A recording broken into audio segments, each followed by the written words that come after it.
ট্রাম্পের দেশে বিশ্বকাপ খেলতে পারবে না ইরান। অদ্ভুত এক প্রস্তাব ট্রাম্পের রাষ্ট্রদূতের। ইতালির সঙ্গে সম্পর্ক ঠিক করতে এক ঢিলে দুই পাখি শিকার করার নকশা এঁকেছে মার্কিন প্রেসিডেন্ট ডোনাল্ড ট্রাম্প।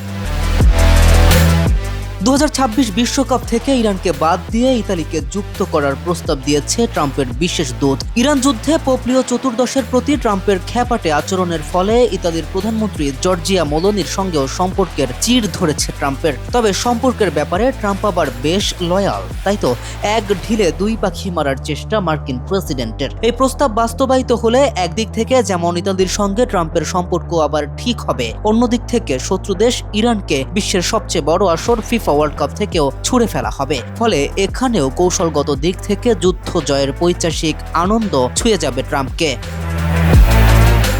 যদিও এই বিষয়ে এখন পর্যন্ত ফিফা কোনো সাড়া দেয়নি। আমেরিকার বিশেষ ওই দূত স্বনামধন্য এক গণমাধ্যমকে জানান, আমি ট্রাম্প ও ফিফা সভাপতির কাছে এই প্রস্তাব করছি যে বিশ্বকাপে ইরানকে বাদ দেয়া হোক এবং তার পরিবর্তে যুক্ত করা হোক ইতালিকে, যারা 4 বারের বিশ্ব চ্যাম্পিয়ন। বিশ্বকাপ খেলার সকল যোগ্যতা তাদের আছে।